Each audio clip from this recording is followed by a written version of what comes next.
Hi makers, Tyler here.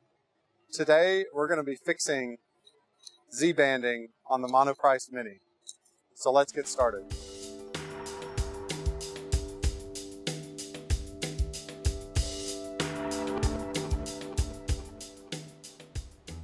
So what is Z-banding and why is it something we need to fix? Well, there's really two causes for this. The first is the coupler between the stepper motor for the Z-axis and the threaded rod. On most 3D printers, this is an integrated unit where the threaded rod or lead screw is actually an integral part of the stepper. But on the Monoprice Select Mini, it's not. We have two individual parts, so we need a coupling between them. On later revisions of the Mini, so if you purchase probably September 2016 or later, they've actually updated the coupler that comes from the factory.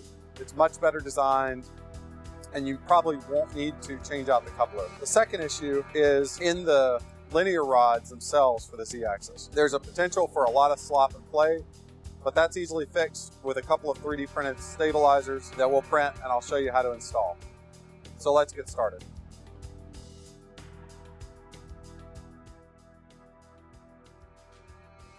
You can see in this print bands. This printer I haven't really done any calibration to other than the PID settings and the basic slicer settings and the beginner series. So this is just white PLA. We're going to focus on getting rid of this banding, and there's a couple of things we need to do to make that happen. The first, we actually need to print some parts.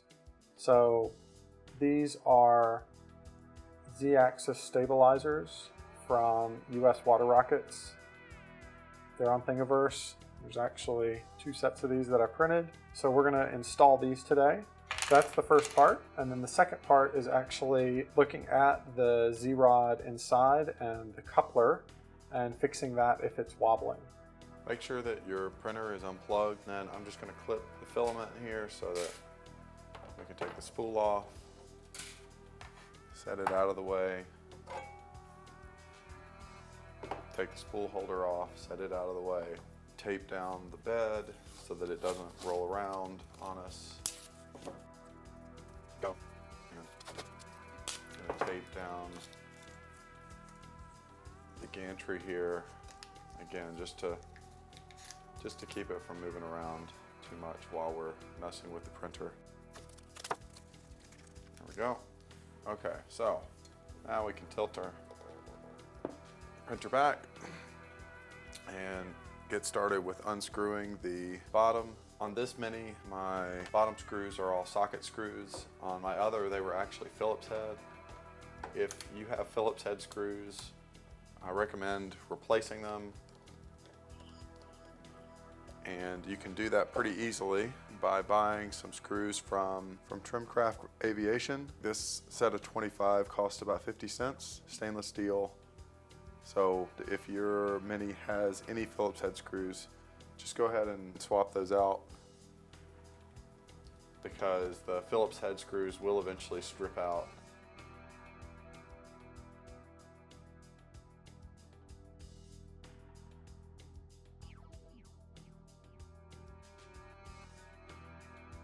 Now that we've got our bottom panel off, we need to disconnect all our wiring, just so we have it out of the way. Now on this Mini, each of the cables is actually labeled. You may find that your Mini may not have all the cables labeled. In fact, my other printer doesn't. So if you don't have them labeled, just take some blue tape. You can see I've done that here. And just label each of the connections so that you can easily put everything back together later. It takes a little bit of time, but it's worth it in the long run. So let's disconnect everything. Go. And we can set the board to the side.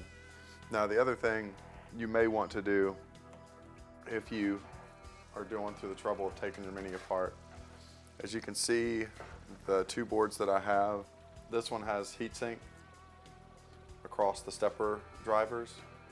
This goes a long way to prevent the steppers from overheating, especially on longer prints. So it may be worth picking up a heatsink spreader like this on the printer. Okay. So next step is we're actually going to disconnect the stepper driver here, and we're going to disconnect the plug going into the Z motor. And then we're just going to tape our cables out of the way. If you don't have painter's tape yet, this is a really good time to have painter's tape. It has good adhesive properties, but it doesn't leave residue behind like regular masking tape or packing tape can. Next up is going to be actually taking the Z motor out.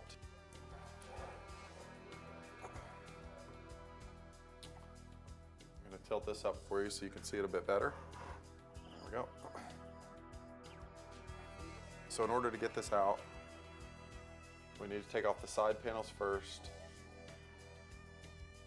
We're going to loosen the motor itself, take the screws out for the motor, and eventually take out the Z-axis brackets.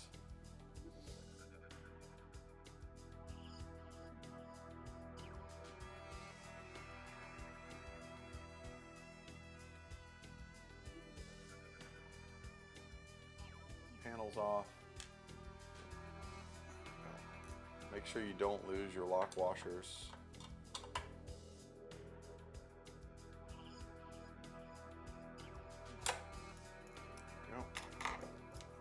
Okay, and then next up is taking out the socket screws for the motor.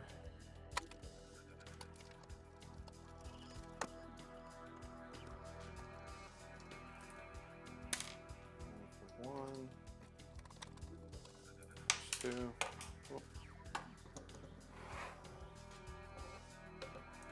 Set this down for a second just to grab the lock washers out. So now that we've got everything off the bottom here, I'm just going to tilt this up.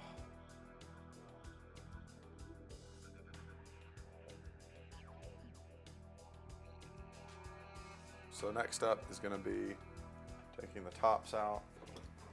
And again, same thing here. If you have Phillips head screws, you put this back together, good idea to go ahead and replace them with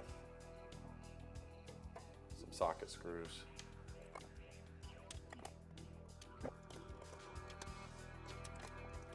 Go. All right, so now we can take the panels off.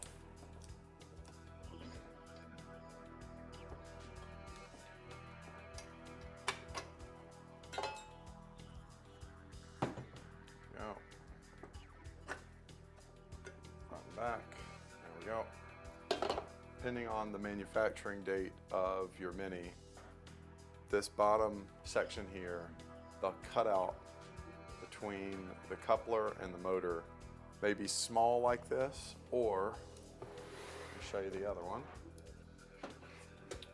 or you may have a large cutout. So if you have a large cutout, then the next set of steps is actually really simple, because you can simply take the screws out of the holder for the Z-axis nut and drop the motor out through the bottom. But if you're not lucky, that will not work if you have this production version. So what we actually have to do in this case is we have to remove the extruder stepper motor from the top so that we have enough room to actually get out the threaded rod from above and lower the motor out from below. A little bit of a pain in the butt, but there's really no good way around it. So let's take this guy out. And this is the kind of pain in the butt part. We're gonna have to remove this tensioned piece.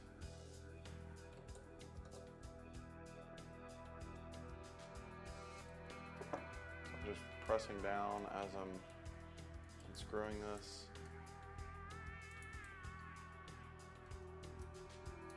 There we go.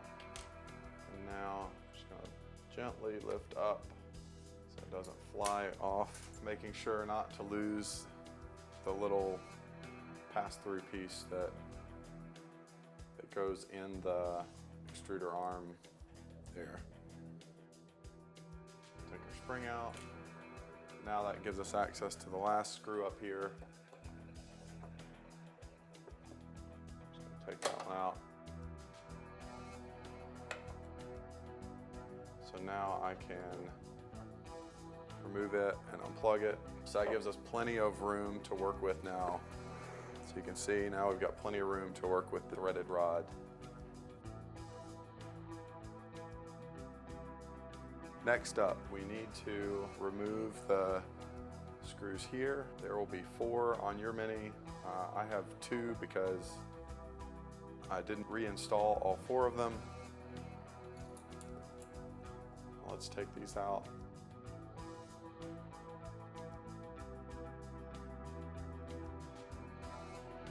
Okay, so now we've got those out. Now the last step is to decouple the motor from the threaded Z-rod. As you can see here, I've already got our new coupler installed. So I'm going to cut over to when I actually took the original one out so that you can see how to disconnect this based on which production model of the Mini you have.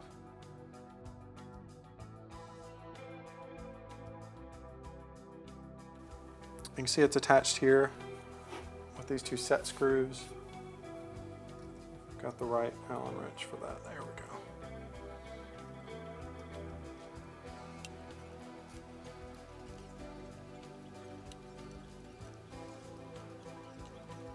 So that's one.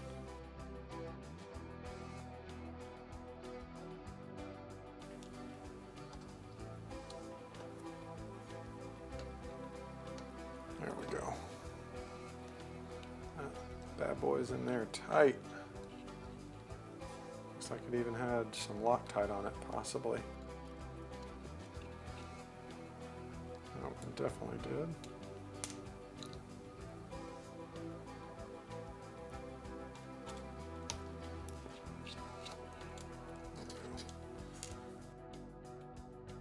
So it just slides off the bottom, but this is threaded in on the top here, so we're going to need to get that off. So in order to pull this thing off,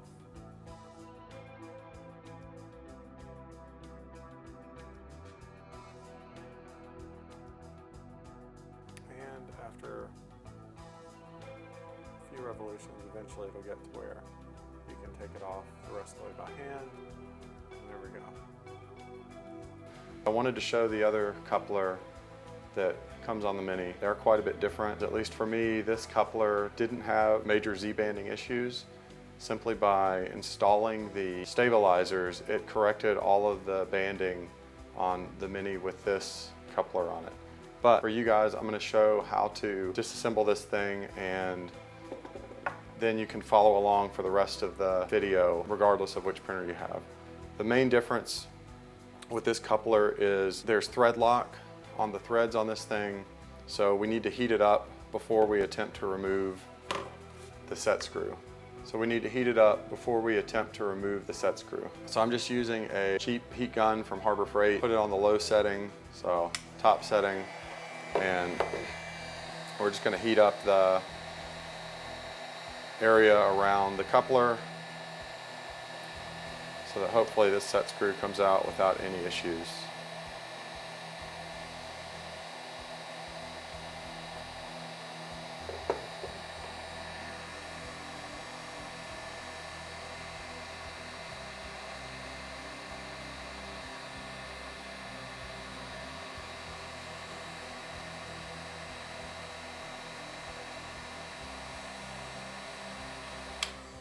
Okay, there we go. Let's give this a shot. See if it won't pop out. There we go. So there's our set screw out. And with that out, we should be able to pull the motor shaft off. There we go. Make sure you don't lose these nylon washers. You do want to keep those. Okay, so the next step is to take this thing off of the screw, and that is a little bit harder to do, but we're going to do the same thing. We're going to heat up all the way around here, because this also has thread lock on it.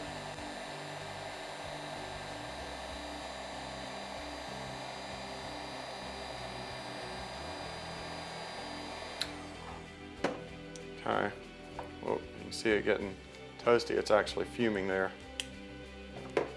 May have gotten it a bit too hot, but we shall see. Let's see if I can get this guy to release. There we go. Finally came apart. If you try to do this without heating it up, it is not going to work, and you are not going to have any luck. So there we go. Now I can just spin this out by hand on this side, and we've got the coupler off. This thing's going to be hot for quite a bit, so instead of spinning it off by hand, I'm just going to grip it with my pliers, spin this off. And while you have this warmed up, you do want to be pretty careful to keep this aligned, because this, especially this end of the rod, can get pretty hot, and you don't want to bend it too far out of tolerance while it is that hot.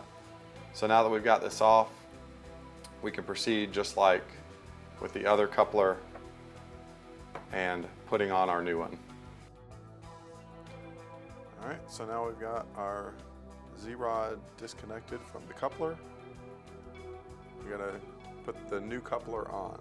So first things first, we need to take a look at our two nuts. So one of these is going to be smaller than the other, and we need to put the smaller one on the bottom, the larger one on top. So we're going to go ahead and put the top one on. Then we're going to take our coupler here and take the side that is threaded and thread it onto our threaded rod. There we go.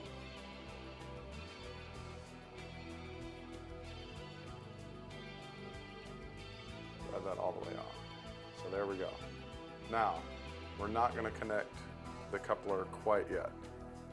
If you'll notice, the motor has these nylon bushings underneath. We're just going to remove 2 of those bushings, and we're going to do that because our new coupler is slightly taller and thicker than the original. So this will give us more connection height to the motor shaft, so there's more to grab onto, as well as lowering the total height of the Z-rod so that we don't have to worry about it bumping up against the extruder motor. So, just like with the other side, we're going to put our screw on first, and then we're going to put this down onto it. Now, here's the tricky thing. Before we tighten these, we need to put some either thread lock or some nylon tape or something on these threads. One, to prevent them from backing out, as well as putting something on the motor shaft just to give it a little more room to grab onto our coupler. Just check to make sure there's no debris on the motor shaft itself. And I'm just going to use some cheap PTFE thread tape that I have. It's a good idea just to use something around the motor shaft just to act as a kind of a gap filler for the coupler itself, just so that we give it as much surface to grab onto as possible.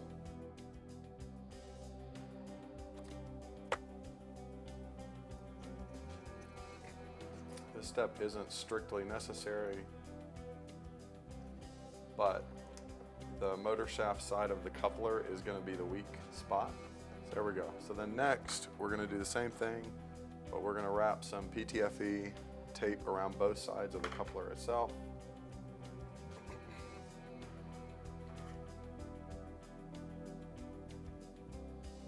In this case, what you want to do is actually kind of pull it taut so that it really digs into the teeth coming around.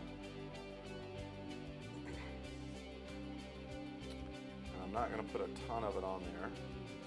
Basically just kind of 2 revolutions around, and then we'll cut it.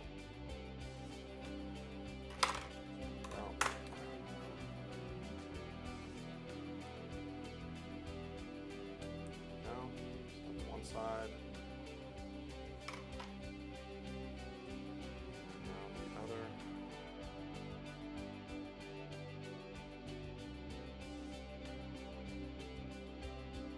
Now that we've got that on, we can place our nut on the motor shaft. Place the motor shaft side on there. There we go. Push it down.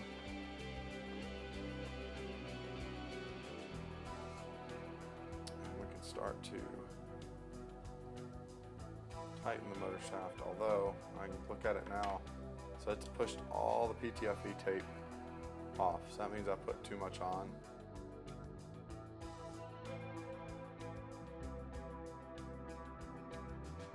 So let's give that another go. This time I'm just going to put on a really thin amount of it. Let's see if that'll work this time.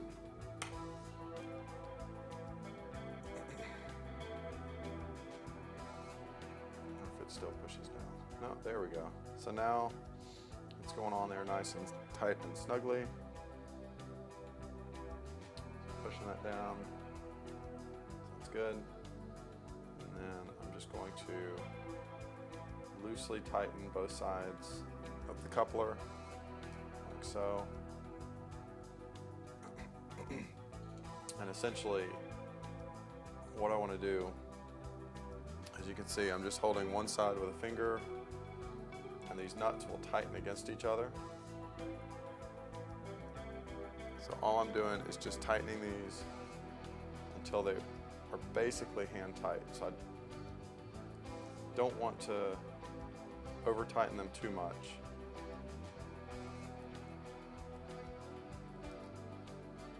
So that's getting them cranked down as far as that they'll go by hand. And that feels like that's about it. So you want to give it a good pull to make sure that it's snug on the motor shaft side. This is good. So now we're good to go. Because this model has the small hole cut out, we can't assemble this entire thing and then insert it up from the bottom unless we drill this thing out. We have two options. We can either drill this out, which is what I'm about to do, or what you can do is take off the bottom of the coupler, put the motor shaft in, and then tighten it when it's on the machine. So while we've got the motor shaft out, we're gonna put on the Z stabilizers as well. So the next step is going to be removing the next set of screws here. So these three for the right side and these two for the left side to take the Z-rods out.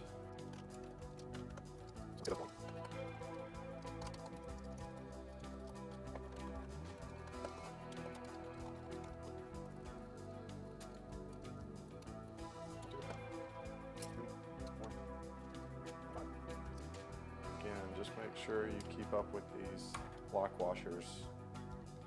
Don't lose them as you're taking this apart. Okay, we're going to lift this up. Notice I've secured the gantry to the top just so that it doesn't fly around on us as we're lifting this thing up and down. So now I'm taking the screws off the top.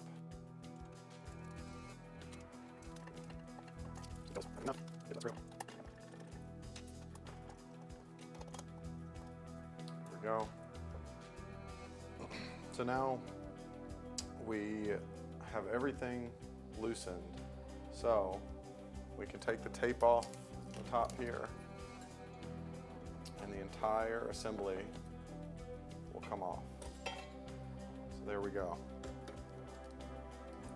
So there's our X gantry and our Z axis that's come off there. So now, in order to get the Z stabilizers on,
there's an extra lip on one side of the stabilizers that's not on the other side.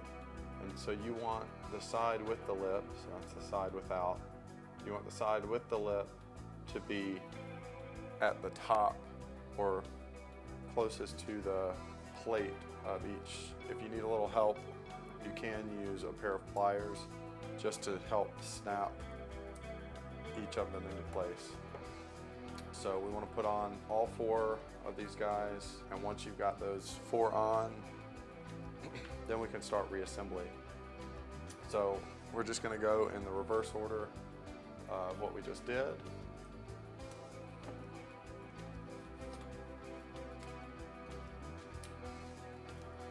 So we're going to set everything back in again.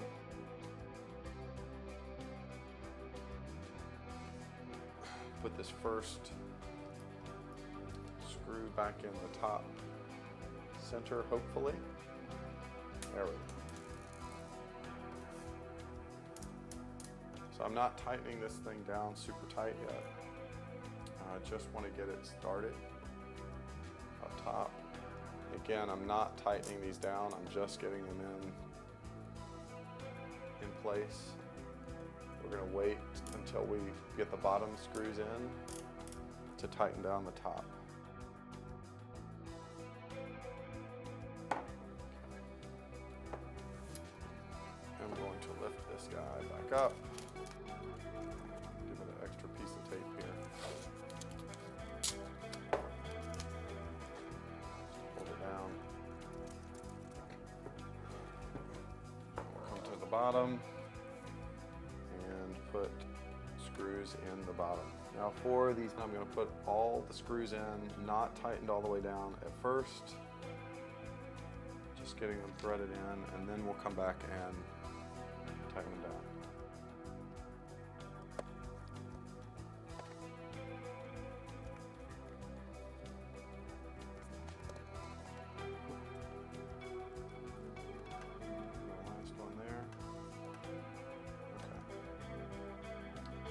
now that we've got all of our Z-rails put in but not tightened all the way down, they're just kind of threaded to the end of the threads but not tightened.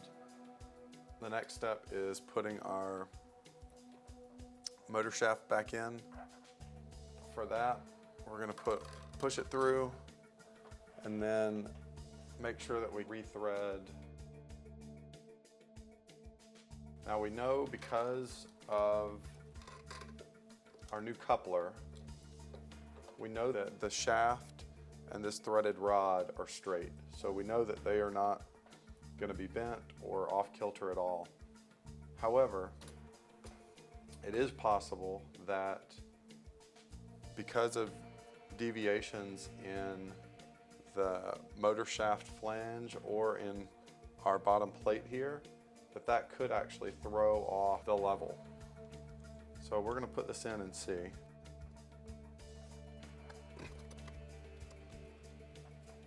And I happen to know on this unit that my upper right mount for the motor shaft is about a 1/16 of an inch off true. So I put an extra lock washer on the front side of the flange for the motor mount. And the reason I do that is so that when it goes in here, it will sit true.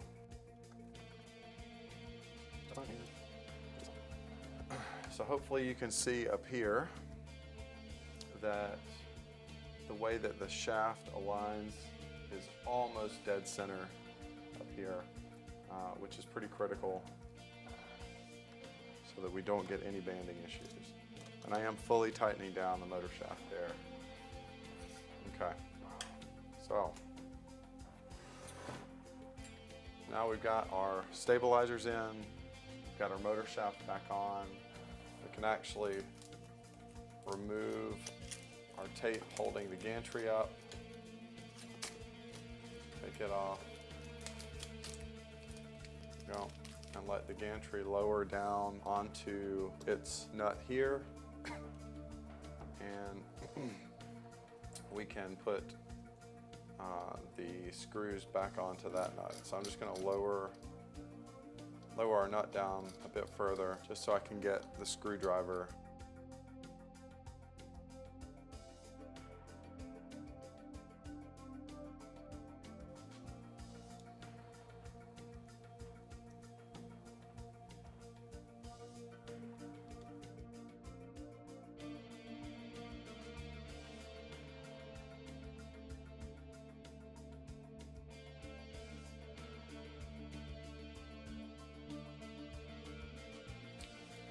Okay, so now we've got our 4 screws back on this guy. Just to give this a quick turn and check at the top of our lead screw here, and just make sure there is no wobble at the top. So as you can see there, this thing is basically not moving anywhere, so that's good. So that's a really good sign that we've got a nice stiff Z-axis now. Next thing is putting our extruder motor back on now that we've got everything else taken care of at the bottom. So in order to do that, we put this plate on. There we go. Get aligned so it goes through the plate, and the plate's on in the right spot. There we go. Oh, I gotta use the right screw though. That's Phillips head. That's what I want.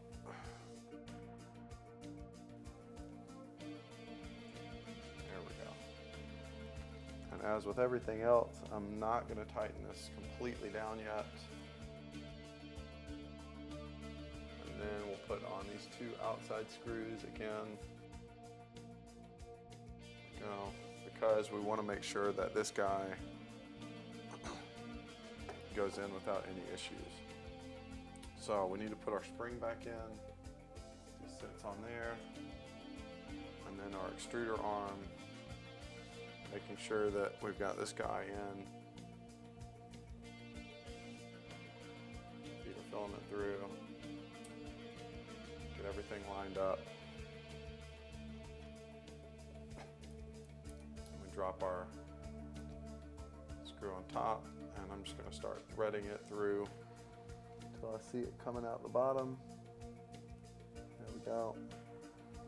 Okay, so now is when we have to apply pressure and get the whole assembly to line up. This is the tricky bit. There we go. So you see, I got the screw so that it was protruding out the bottom a bit, so that when it lined up with the hole, it dropped in and gave me a leverage point at that point. And then as we tighten it down more and more, it'll come down. There we go.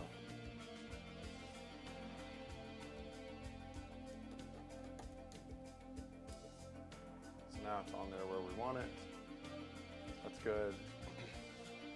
And now I can actually push this guy down, tighten this guy up, last little bit, driver to tighten these other two screws down. There we go. So now we've got this extruder back in. I'm gonna go ahead and plug the plug for it back in so it's reconnected. So we're good there. Now we can start putting the panels back on.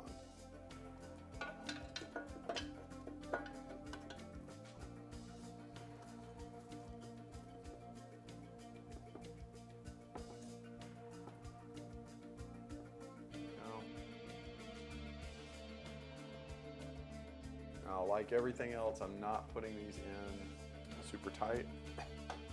We're basically going to wait until all these pieces are together before we tighten everything down at once.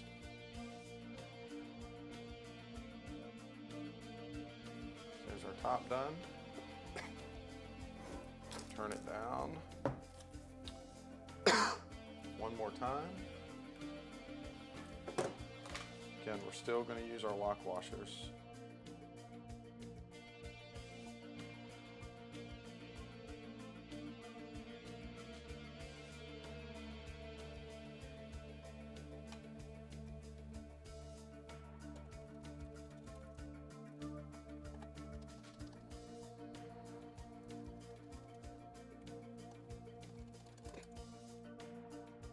So now that we've got all of our screws loosely fit in, I'm going to turn this up one last time vertically, and now I'm going to tighten all of the screws up top. So I'm tightening the outside plate screws first, and then I'm tightening the Z-rod linear rails second.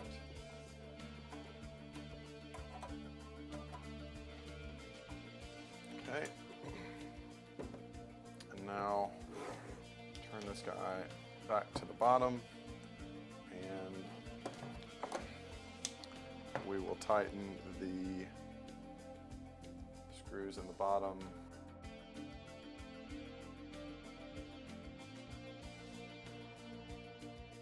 And then tightening the linear rods for the Z.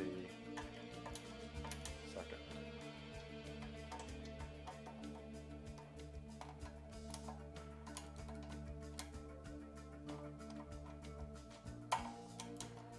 There we go. So with that done, we can take our tape off from our wiring loom here, and we can reconnect the plug for the Z-axis motor. Let's get that plug back in. There we go. And we can do the plug for the Y-axis motor. There we go. And now we can grab main board, and we can start reconnecting everything.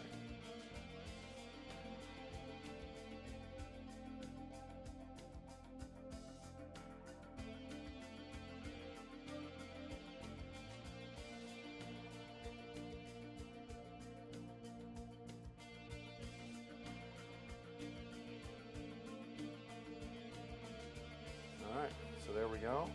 Everything is rewired. All the plugs are plugged in. So now we can button up the bottom here. I'm going to use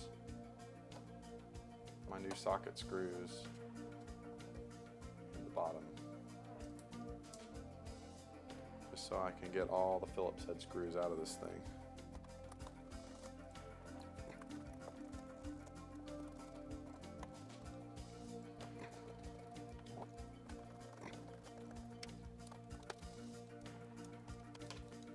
Okay, there we go. Take all our tape off, holding everything down.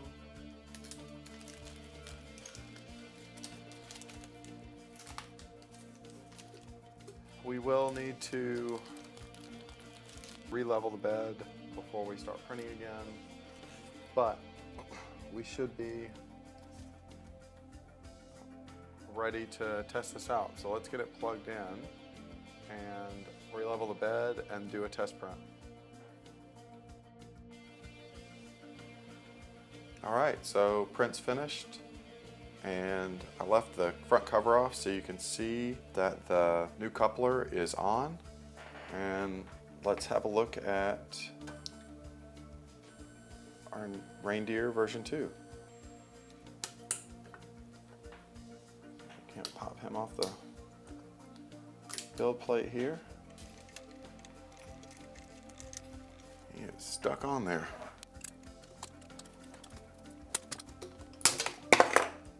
There we go. Let's have a look at our little guy here. I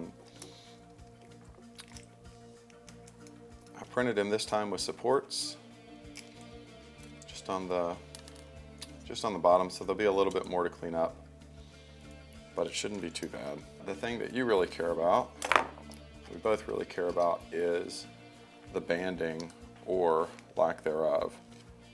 So if you can see, there is no Z banding. Now I've got some, I do have a little bit of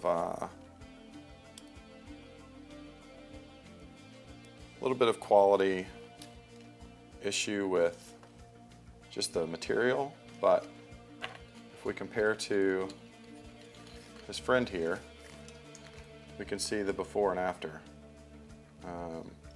So that's a pretty big difference in quality, and you can see it even more pronounced on the back there.